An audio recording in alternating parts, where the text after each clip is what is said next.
By the time Adrian Vale turned 48, people had stopped calling him brilliant and started calling him inevitable. He was the CEO of Vale Meridian Group, a polished empire built on acquisitions, restructures, closed-door settlements, and the kind of decisions that made investors smile while ordinary people disappeared quietly. On magazine covers, he looked clean, disciplined, untouchable. His suits were dark, his watches understated, his language always precise. He spoke about growth, the way priests speak about salvation. And like many powerful men, Adrian had confused control with worth. He did not raise his voice often. He did not need to. Men feared him because he could end a career with one calm sentence. Women around him learned quickly that he liked admiration best when it was effortless and temporary. He was generous when it fed his image, ruthless when it protected his position, and privately convinced that every person in his orbit had a price. That was his real religion. Not money, not pleasure, purchase. That night, the city glowed beneath rain-slick glass as Adrian entered the top floor of the Oraline Hotel, a place built for expensive secrets. The lobby smelled of cedar, polished marble, and silence. He moved through it with the comfort of a man who had spent years hiding his appetites inside luxury. In one hand, he carried a leather briefcase. Inside was cash. Not because he needed to pay in cash, because cash made things feel cleaner to men like him.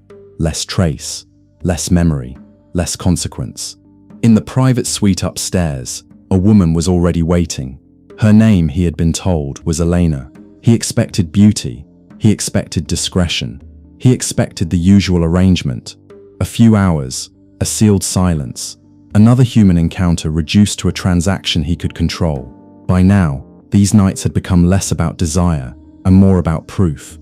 Proof that power still opened every door. Proof that no matter what he had done in boardrooms, court filings, or buried accounts, the world still bent when he reached for it.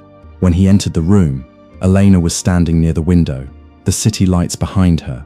She did not rush toward him. She did not smile too quickly. She did not perform. That caught his attention. She wore black, simple and elegant, with none of the loud softness he usually associated with women hired to flatter men like him. Her expression was calm, not cold, not warm, just still. The kind of stillness that made weaker men talk more than they intended. Adrian set the briefcase on the table between them. "I prefer clear arrangements," he said. Elena glanced at the case, then back at him. "So do I." Something in her answer made the room feel slightly different. Not dangerous, not yet, just less owned than he expected. Adrian loosened his cuff and poured himself a drink from the crystal decanter on the sideboard. He offered her one. She accepted, but barely touched the glass. He noticed that too. Most people, in rooms like this, tried to please him immediately. Elena seemed more interested in observing. For the first time that night, Adrian felt a flicker of curiosity. Not because he respected her, because he had not yet decided how she could be used. Outside, lightning moved soundlessly through distant clouds. Inside, the hidden camera lens near the smoke detector caught a thin reflection from the room's silver tray below. For one brief second, it looked like a scale, balanced, waiting. And Adrian, though he did not know it yet, had just walked into the hour that would begin to empty him. Adrian liked rooms like this because they removed friction. No assistants, no board members, no legal language, no one pretending not to know what he was. Just soft lighting, expensive silence, and a woman he believed had already agreed to disappear by morning. He sat on the edge of the armchair with his drink in one hand and studied Elena over the rim of the glass. She had taken a seat across from him, one leg crossed over the other, calm as still water. Not nervous, not impressed. That unsettled him more than he admitted. Most people performed around power. She seemed to be measuring it. "You're very quiet," Adrian said. Elena gave the smallest shrug. Men usually fill silence when they want to be admired. A faint smile touched his mouth. That should have annoyed him. Instead, it intrigued him. He leaned back. "And what do they say?" "The truth," she said. Usually by accident. Something in the line should have made him more careful. But Adrian had lived too long without consequences. That kind of life creates a dangerous laziness, A man starts believing his secrecy is intelligence. He starts mistaking survival for innocence. He drank again. The rain tapped softly against the tall window. City lights trembled in the glass behind her. The suite felt sealed off from the world, suspended above consequence. Adrian had always loved that feeling, the illusion that altitude could purify what happened below it. He set his glass down and loosened his tie. "You know what people misunderstand about men like me?" he asked. Elena tilted her head slightly. "That depends. What are men like you?" He almost laughed. Necessary. There it was. Not lust, not charm, confession through ego. He stood and walked toward the window, speaking now to his own reflection as much as to her. People whine about greed, corruption, layoffs, restructuring, but none of them complain when their stock rises. None of them refuse the dividend checks. They want clean hands and dirty profits. Men like me just do what weaker people are too sentimental to do. Elena did not interrupt. That helped him continue. He spoke about a pension fund he had gutted through shell transfers, about a partner he had pushed out using a harassment claim quietly paid into existence, about a safety report buried before an acquisition closed. Each admission came wrapped in the smooth logic of a man who had explained himself for years and slowly grown intoxicated by the sound of it. He was not confessing because he trusted her. He was confessing because he thought she did not matter. That is how darkness opens itself, not through force, through contempt. At one point, Adrian turned back toward her and said, almost proudly, "The trick is never to do the crime yourself. You build layers. Distance, plausible innocence. By the time anyone reaches the top, the damage has no fingerprints." Elena finally lifted her glass, but only enough to wet her lips. "And the people underneath?" she asked. He gave a dry smile. "Replaceable." The answer landed in the room and stayed there. A cleaner story would have made him monstrous from the start. Real men like Adrian become monstrous one elegant sentence at a time. He opened the briefcase then, not to pay her yet, but to display it. Thick bands of cash, neatly stacked, a private altar to his worldview. "This," he said, resting a hand on the edge of the case, "is why morality is a flexible language." Elena looked at the money, then at him. "No," she said softly, "it's why exposure is not." His eyes narrowed, just slightly. The line was small, but something in it did not belong to the script he had imagined for the night. For the first time, Adrian felt the room shift beneath him. Not enough to alarm him, only enough to make him wonder who, exactly, had been studying whom. Adrian did not sit down again. He stayed by the briefcase with one hand resting on the handle, as if the money itself could steady the room. Elena remained where she was, calm, almost indifferent, her glass untouched beside her. The rain had softened outside. The suite felt quieter now, but not safer. Adrian studied her face more carefully. "Exposure," he repeated. "That's an interesting word." Elena said nothing. He was used to silence bending toward him. This silence did not bend. A faint irritation rose in his chest. Not fear yet. Something more familiar than fear. The discomfort of a man realizing the script had slipped from his hands. "Who sent you?" he asked.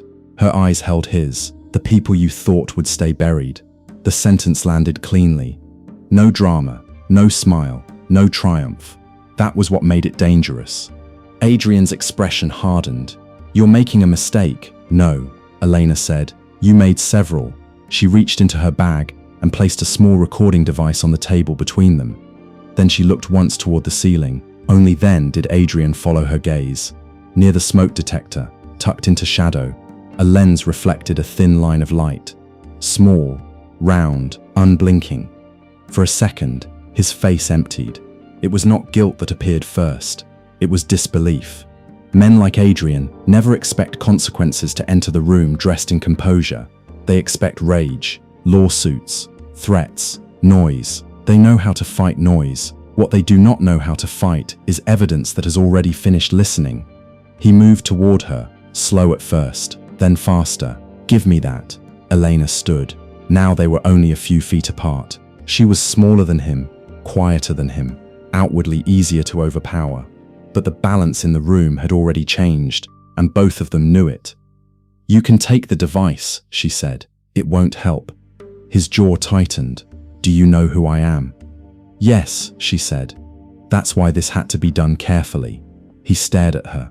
For the first time that night, Adrian looked exactly like what he was beneath the tailoring. A man whose power depended on other people believing he could not be touched. He tried the next move automatically. Money. He pushed the briefcase toward her with 2 fingers. "Take it. All of it." Elena glanced at the cash and then back at him with something almost like pity. "That's still your problem," she said. "You think every door opens the same way." His breathing had changed. Not panicked. Tighter. More visible. His mind was moving quickly now, scanning exits, names, lawyers, hotel staff, security, leverage. Somewhere inside him, the machine was still working, but another part of him had already understood the truth. He had done this to himself. Not tonight alone. Over years. Sentence by sentence. Deal by deal. Shadow by shadow. "This is extortion," he said. "No," Elena replied. "This is collection." She opened her bag again and removed a thin file. Photographs, account transfers, internal signatures, settlement copies, dates, shell entities. Enough to tell him what kind of net had been built around him, while he was busy admiring his own invisibility. His eyes moved over the papers. The calm left him. Not all at once, but enough. "Who hired you?" he asked again, more quietly this time. Elena looked at him for a long moment before answering. "A pension trustee you lied to. A former partner you erased. 2 families from the plant closure you buried under legal language. And 1 board member who finally understood that your brilliance was just rot with better lighting." The room went still. Adrian's mouth opened, then closed. There are moments when a person sees the shape of their own ending before it arrives. This was one of them. He looked toward the camera lens again. That tiny circle in the ceiling now seemed larger than the room itself. A witness, a scale, a cold eye holding the weight of everything he had mistaken for private. Elena took the recording device back and slipped it into her bag. Then she stepped past the briefcase, past him, and paused at the door. "I was never here to ruin you," she said. He turned toward her. She opened the door, then gave him the only truth that mattered. "I was here to let the dark speak in your own voice." Then she walked out, leaving him alone in the suite with the money, the rain-streaked windows, and the first real silence of his life. It did not feel empty now. It felt hungry. And Adrian, standing there with all his polished power and nowhere to place it, finally understood what the void was. Not punishment, consumption. By sunrise, the first leak had already begun. Not on television, not in court, not with sirens. In inboxes, encrypted files moved quietly through the hands of board members, regulators, journalists, and the legal teams of people Adrian had spent years outspending. Audio clips, account trails, internal approvals, fragments of his own voice, calm and polished, explaining fraud as if it were strategy. By 8:30, his phone would not stop vibrating. By 9, the board had called an emergency meeting. By 10, 3 investors had frozen movement on a pending acquisition. A journalist from a financial paper had sent a request for comment. One of his oldest allies did not answer at all. Another sent a message with only 6 words. How much of this is true? Adrian sat alone in his office on the 42nd floor, still wearing the same suit from the night before. The city spread beneath him in silver morning light. Traffic moved, screens flashed, elevators climbed. Somewhere below, people bought coffee and hurried into ordinary disappointments. The world had not stopped for his collapse. It had simply repositioned itself around it. That was the cruelty of real downfall. It does not always explode. Sometimes it withdraws its support. The board meeting lasted 19 minutes. No one shouted. No one needed to. A woman from compliance kept her voice steady as she outlined the immediate liabilities. One director avoided looking at him altogether. Another, who had once publicly praised Adrian's unmatched discipline, now spoke with the careful distance people use when trying not to be photographed near a fire. They removed him as acting CEO before the meeting ended. An internal investigation was announced. External counsel was brought in. His access was suspended pending review. The corporate phrase people use when guilt has entered the room before formal language can catch up. Adrian listened to all of it with a face he had trained over decades. Still, controlled, intelligent, but inside, something had already gone dark. Not reputation, that was only surface, something deeper. The private conviction that he could shape reality through force, money, and timing. The belief that consequence was for slower men, that if he stayed elegant enough, precise enough, untouchable enough, the void inside his empire would never open beneath his own feet. Now it had, and it had opened in his voice. That was the part he could not survive inwardly. Not that people had accused him, not that evidence existed, but that his own mouth had become the instrument. By late afternoon, the news had reached every floor of the company. Employees spoke in lowered tones. Some were shocked, some were not. One assistant cried in a restroom stall. A former operations manager, fired 2 years earlier after refusing to sign a falsified risk report, watched the coverage from her kitchen table and felt no joy at all, only a tired kind of recognition. Darkness had finally found a surface. Near evening, Adrian returned once to the hotel suite through a private exit, hoping for something impossible, an error, a gap, some loose thread left behind. But the room had already been stripped back into luxury. Fresh glasses, fresh sheets, no trace of Elena, no trace of the night except what now lived everywhere else. He stood in the center of the room and looked up at the smoke detector. The lens was gone, yet he felt watched more now than when it had been there. On the table sat the briefcase, still full, still immaculate. He walked to it, opened it, stared at the clean stacks of cash, then closed it again. For the first time in his life, money looked spiritually useless to him. Outside the window, the city began to dim into evening. His reflection formed in the glass, sharp suit, tired face, a man still outwardly expensive and inwardly finished. He thought of all the women he had reduced to transactions, all the signatures buried under pressure, all the people he had called collateral because their suffering had happened far enough away from his own body to remain theoretical. Then he thought of Elena. Not her beauty, not her deception, her stillness. That was what remained with him, the stillness of someone who had entered his darkness without becoming part of it. Someone who had not screamed, threatened, begged, or performed righteousness. She had simply held up a mirror and allowed the void to introduce itself. And in the end, that was the karma, not humiliation, not scandal, not even removal, revelation. The light around Adrian had not been stolen. It had been eaten from within by everything he fed in secret. Night settled fully over the glass towers. In the silence of that expensive room, with the briefcase beside him, and his empire already slipping into other hands, Adrian finally understood the law he had spent years mocking without knowing its name. What a man protects in darkness does not stay hidden.